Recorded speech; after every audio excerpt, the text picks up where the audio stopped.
Smackdown #1. Indeed. We are evil.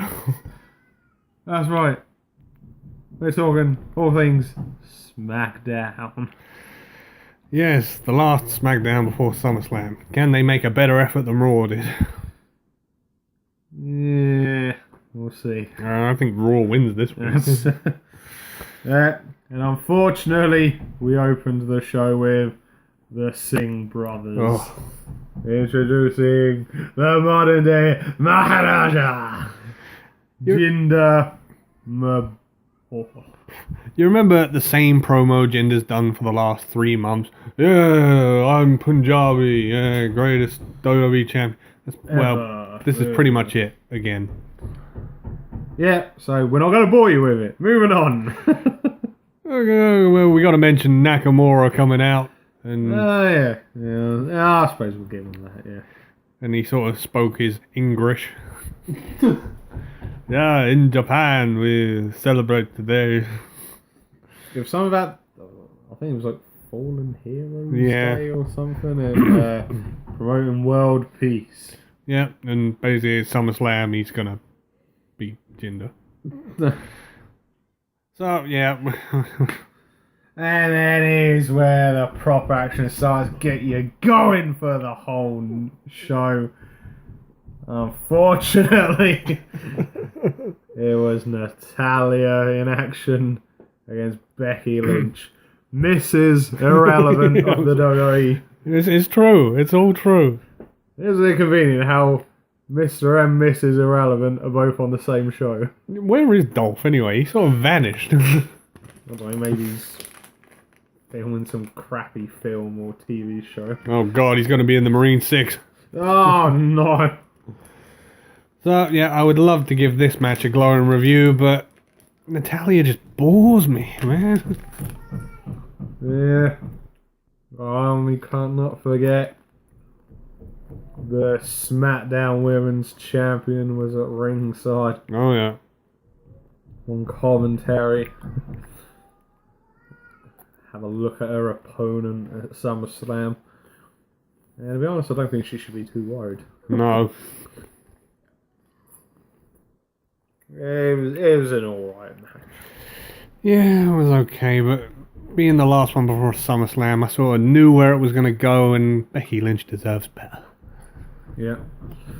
Natalya ended up picking up the victory in this one. She had Becky Lynch in the sharpshooter for a couple of minutes or so. It was like, as soon as she put it on, I knew Becky was tapping here. Yeah. And I'm like, this should be the other way around. But there you go. And then for some reason, Carmella and Ellsworth. What was it JVL called him? Tell without his shell. Yeah. E.T. The chinless wonder. Yeah, Carmella decided to come out and say good luck to the two of you at SummerSlam, and whoever wins is losing. Great. Yeah, we'll see if that one works out. And then we had a really random segment backstage with Tamina and Lana. Yeah, they've sort of been like trading tips with each other. Like Tamina's trying to make Lana more dominant in the ring, and Lana's trying to make Tamina more ravishing. Which no one wants to see. And yeah, that was sort of it, right? Yeah. And then out came the Bulgarian boot, Rusev. And some Rusev. Yeah, I think he was meant to have a match, but I don't think it ever actually started. Yeah, he was supposed to have a match with Chad Gable. But I don't think the bell ever actually rung. No, there was a bit of a... They got a bit physical between one another and that. But then, yeah, Gable went away somewhere. Well, no, Rusev put him in the accolade on top of the announcer's table. And then went back in the ring and started waffling about And then something we haven't seen 18,000 times in the last year. Ugh. RKO out of nowhere. Damn. I think maybe Orton needs to take some time off, refresh himself.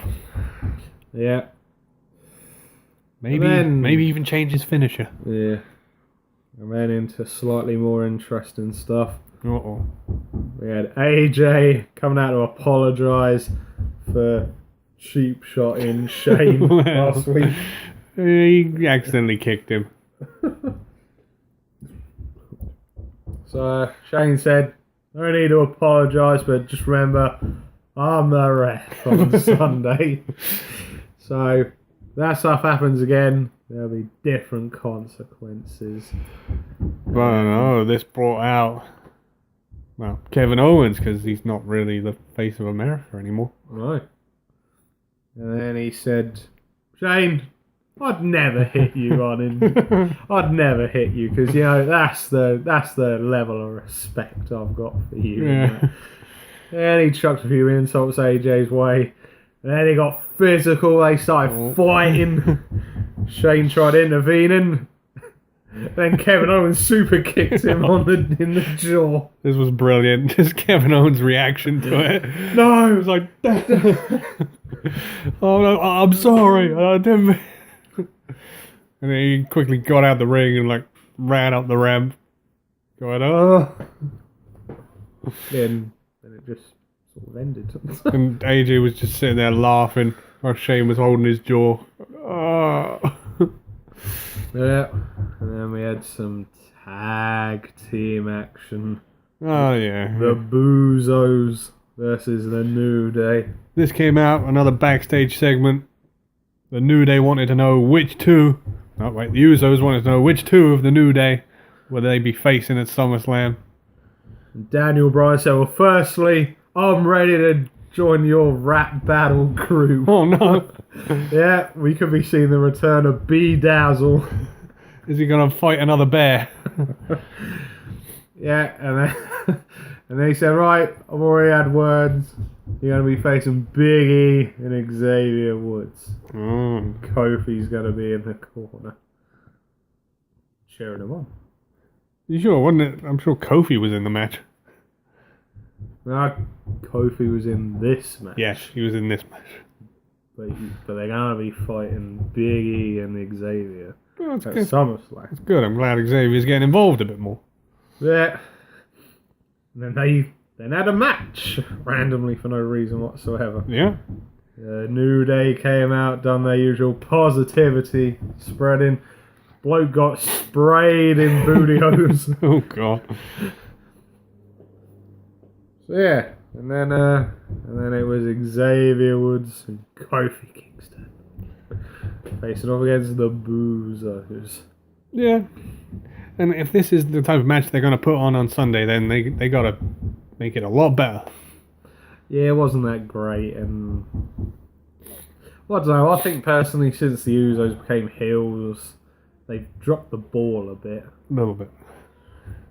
Their matches aren't as good as they could be. The promos are sort of a bit weak and almost childish insults.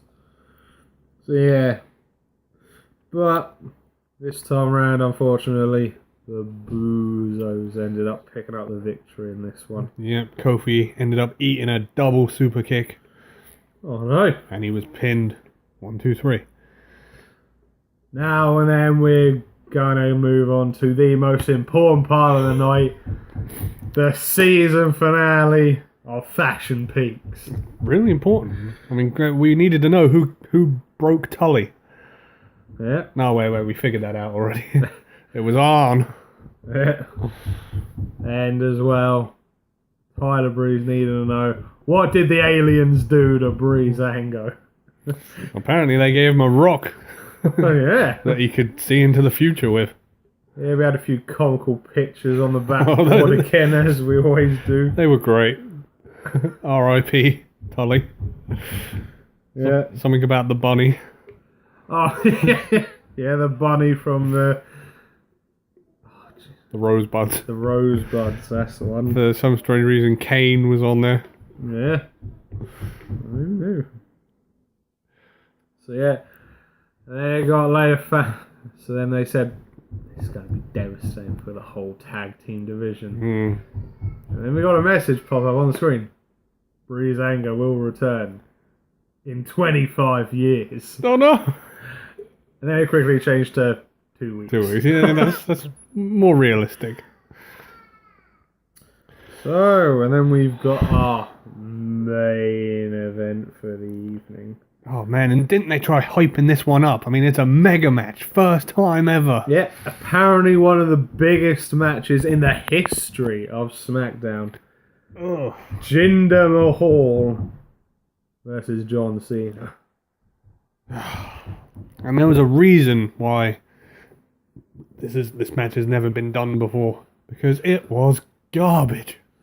Yeah, I mean, you know, Cena does what Cena does, but the problem is Jinder Mahal's not that great. No, I just... WWE have only pushed him purely so they could improve the market in India, which, if you haven't already seen it, WWE have released the quarterly financial report, and the market in India has not changed at all. Not a single bit. It failed dramatically. So do not be surprised if shortly Jinder will be dropping the title. And it's just the problem I have with Jinder is that he's a lump. He's got like no wrestling skill whatsoever. He's got a little bit, but it's not amazing. I mean, most champions tend to have at least one 5-star performance in their career. The problem is, before they brought him back and all of a sudden he was a modern day Maharaja and that, he was jobbing to people. I mean, he got taken out 2 weeks on the trot by... No offence intended, because he's my boy. Oh, God. He got taken out 2 weeks on the trot by New England Patriots tight end Rob Gronkowski. Yowza. And then all of a sudden you're meant to take him seriously as a legitimate WWE champion. Yeah, it doesn't work for me. His reign has been up there with the Miz's. And he got his ass handed to him by Cena. Pretty much. Cena was going to win.